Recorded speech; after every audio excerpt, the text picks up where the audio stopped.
Hi అండి. నా పేరు సంధ్య. అందరూ ఎలా ఉన్నారండి? అందరూ బాగుండాలని కోరుకుంటున్నాను. అందరికంటే కొంచెం ఎక్కువ బాగుండాలని కోరుకుంటున్నాను. Garlic, butter naan, capsicum, paneer, butter masala అయితే తయారు చేసుకుందామండి. చూస్తున్నారు కదా, ఇక్కడ నాకు పళ్ళెని తీసుకుని 1½ కప్ గోధుమ పిండిని అయితే వేసుకుంటున్నాను. అలాగే హాఫ్ కప్ అయితే మైదాని వేసుకుంటున్నానండి. ఇక్కడ మీరు పూర్తిగా మైదానైనా తీసుకోవచ్చు, అలాగే పూర్తిగా గోధుమ పిండి అయినా తీసుకోవచ్చు.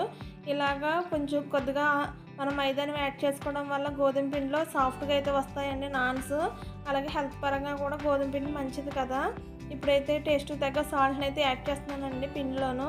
ఈ విధంగా వేసుకున్న తర్వాత పావు స్పూన్ బేకింగ్ పౌడర్, అలాగే పావు స్పూన్ బేకింగ్ సోడా కూడా వేసుకోవాలండి. మీ దగ్గర బేకింగ్ పౌడర్, బేకింగ్ సోడా లేకపోతే మనం ఇంట్లో యూస్ చేసి వంట సోడానైనా వేసుకోవచ్చండి. బేకింగ్ పౌడర్, బేకింగ్ సోడా వేసుకుంటే మనకి నాన్స్ సాఫ్ట్గాను ఫ్లఫీగాను వస్తాయండి. మా దగ్గర బేకింగ్ పౌడర్, బేకింగ్ సోడా లేదనుకునే వాళ్ళు వంట సోడాని అయితే యాడ్ చేసుకోండి. Baking powder, baking soda, salt బాగా పిండిలో కలిసిన తర్వాత హాఫ్ గ్లాసు పుల్లటి పెరుగునైతే వేసుకుంటున్నానండి. వేసుకుని పిండిలో బాగా కలిసేటట్టుగా కలుపుకోవాలి. తర్వాత కొద్ది కొద్దిగా వాటర్ని యాడ్ చేసుకుంటూ చపాతీ ముద్దలాగా అయితే కలుపుకోవాలండి. ఈ విధంగా సాఫ్ట్గా కలుపుకున్న తర్వాత మూత పెట్టి ఒక గంట సేపు పక్కన పెట్టుకోవాలి. గ్యాస్ వెలిగించి బండి పెట్టి ఆయిల్ వేసి హీట్ చేసుకోవాలండి. ఇక్కడ బటర్ అయినా తీసుకోవచ్చు. ఇక్కడ నేను ఆయిల్ అయితే వేసుకున్నాను. హీట్ అవుతున్న ఆయిల్లో దాల్చిన చెక్క, 2 లవంగాలు, 2 ఇలాచీలను అయితే వేసుకుని ఫ్రై చేసుకోవాలి. తర్వాత కట్ చేసిన ఆనియన్స్, టమాటాలను అయితే వేసుకుని ఫ్రై చేసుకోవాలి. ఈ విధంగా ఫ్రై అవుతున్న వాటిలో 1/2 స్పూన్ పసుపుని అయితే వేసుకుని కలుపుకోవాలి. అలాగే ఒక పావు స్పూను అల్లం వెల్లిపాయ పేస్ట్ని అయితే వేసుకొని ఫ్రై చేసుకోవాలి. ఇలా అల్లం వెల్లిపాయ పేస్ట్ లేని వాళ్ళు అల్లం ముక్క, 2 ఎల్లుల్లిపాయలనైనా వేసుకోవచ్చు. తర్వాత ఒక 10 మిరియాలు, ఒక 10 జీడిపప్పును అయితే వేసుకుని ఫ్రై చేసుకోవాలి. ఇలా ఫ్రై అవుతున్న వాటిలో 1 స్పూను కారం, పావు స్పూను గరం మసాలా, టేస్ట్ తగ్గ సాల్టు, అలాగే 2 స్పూన్లు కసూరి మేతిని వేసుకుని బాగా కలుపుకోవాలి. ముందుగా మనం ఫ్రెష్ క్రీమ్ని అయితే వేసుకోవాలండి. నా దగ్గర ఫ్రెష్ క్రీమ్ లేదు, అందుకని చెప్పి పాల మీద మేగడ్ని ఈ విధంగా వేసుకుంటున్నానండి. ఇక్కడ ఒక 2 స్పూన్లు పాల మీద మేగడ్ని వేసుకుని బాగా కలుపుకోవాలి.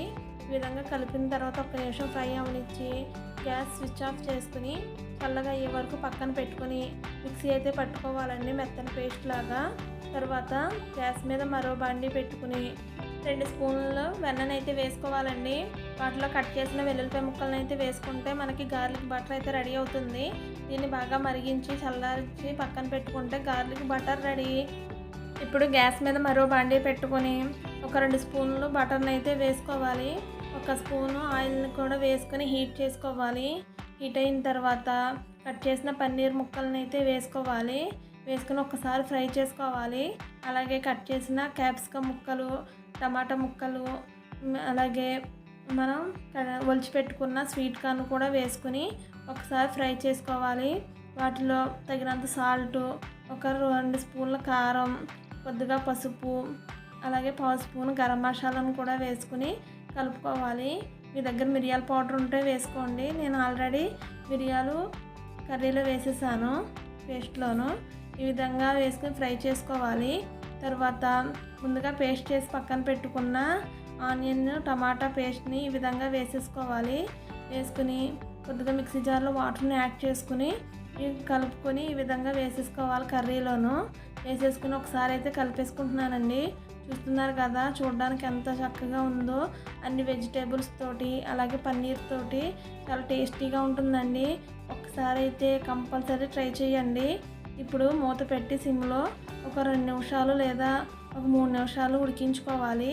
తర్వాత ఫ్రై చేసుకున్న కసూరి మేతిని ఈ విధంగా పౌడర్గా చేసుకుని వేసుకోవాలండి. కంపల్సరీ స్కిప్ చేయకుండా వేసుకోవాలి. కసూరి మేతి అంటే ఏమీ లేదండి, ఎండబెట్టిన మెంతుకూర. దీన్నే కసూరి మేతి అని మనకి మార్కెట్లో అమ్ముతారు. ఇప్పుడైతే అది వేసుకుని ఒకసారి అయితే కలుపుకొని మూత పెట్టి ఇంకో 2 నిమిషాలు ఉడికించుకోవాలి. ఇప్పుడు మూత తీసి ఇక్కడ ఒక చిన్న టిప్ చెప్తానండి.